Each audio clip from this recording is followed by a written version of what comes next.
as a school community, we've been on a gentle growth pattern for a number of years. And then 2 years ago, we learned about some significant residential developments that were going to occur in the district.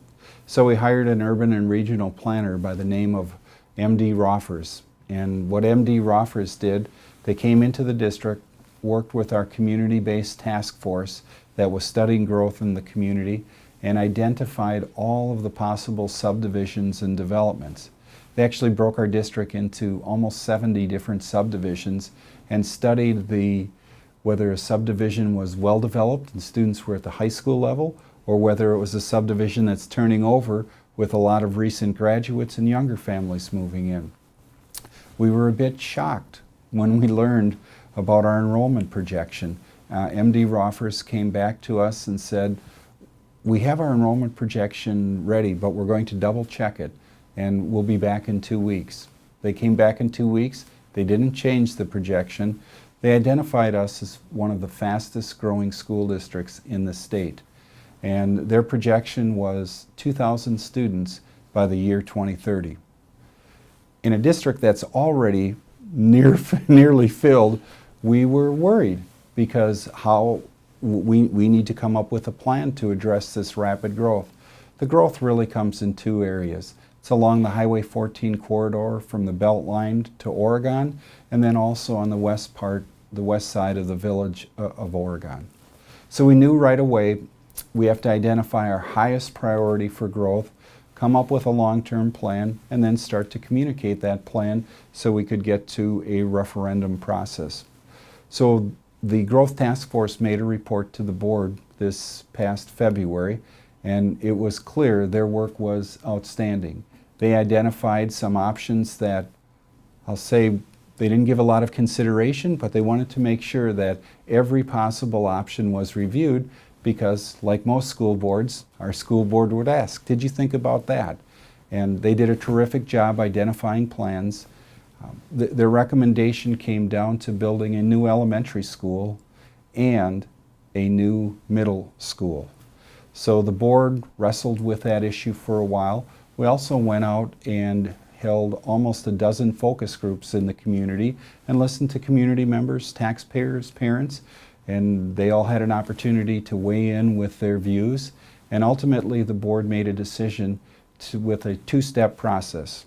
The first phase of that two-step process is to build a K-6 elementary school. And parents might notice that's a little different than our current elementary schools. Our current elementary schools are K-4 schools, and then we have a 5-6 intermediate school called Rome Corners, and then a 7-8 middle school. That has served us well for years, but we know that same grade configuration would cause us to build some additional schools, likely 3 instead of 2.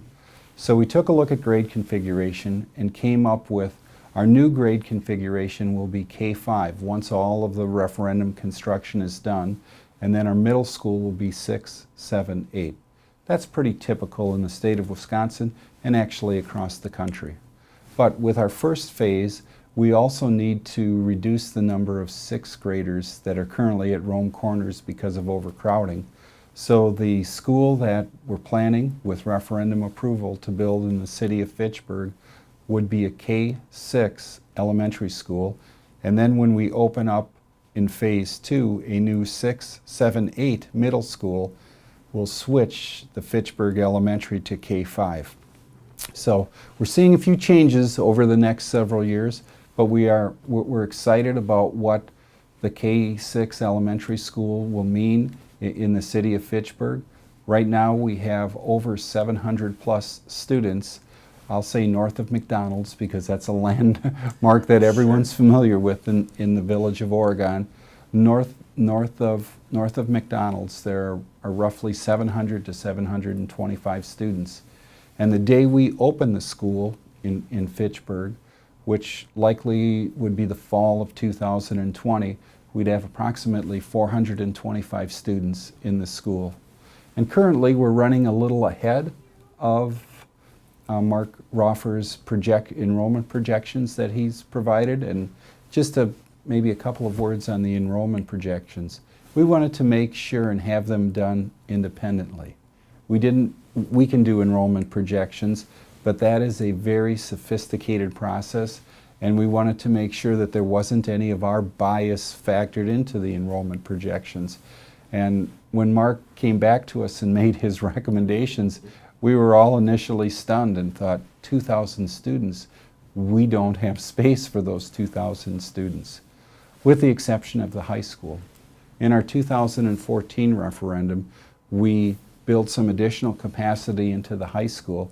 We should be set at the high school through 2030 with one small little addition of classrooms.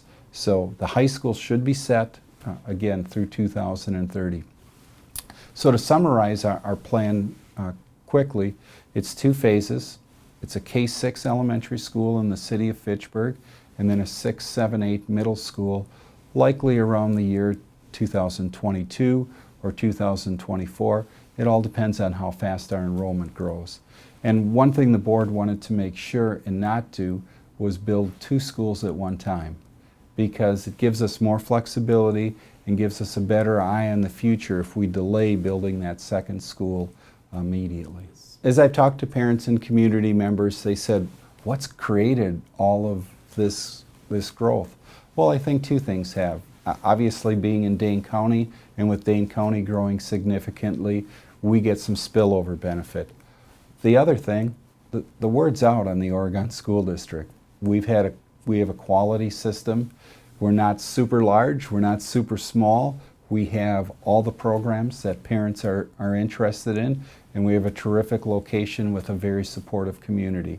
That usually brings growth.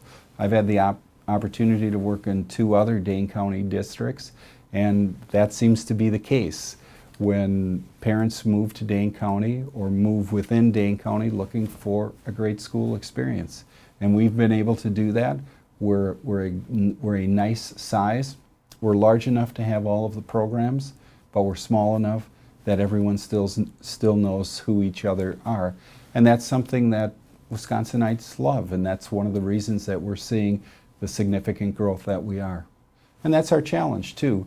As we grow by 2,000 students over the next 10 years, how do we maintain that smaller perspective and that smaller feeling while we're still growing by a significant amount of students? We think we can do it. On question number 1, that's the capital question, and the K-6 middle school, the dollar amount is $44.9 million for that facility. The cost on a $100,000 home is $65. So we always state things based on $100,000, and then parents and community members can move up and down based on that. That would have an impact on taxes, on this year's taxes in 2018. There's also a second question. It's called an operational question. It's a recurring question to help us pay for the expenses associated with adding another school. That's $2.1 million, and that's approximately $69 per $100,000 home. The difference with our recurring question is that won't start until the fall of 2020, because that's when we'd have the school open. So that $69 increase will hit property tax bills in December of 2020. And we would encourage as many community members as possible to come to the open houses. They'll be held at Rome Corners Intermediate School on Monday, October 15th. And then we're also hosting a weekend open house.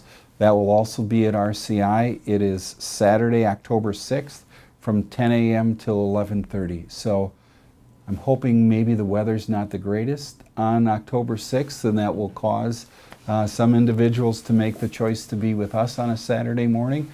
But we want to make sure, with people's busy schedules, to give multiple opportunities to come and hear about the referendum. And of course, as I mentioned earlier, we're happy to have a conversation and discussion with individuals virtually anytime. So if there's a group that they would like us to come and speak to, we'll send a group out to share information about the referendum.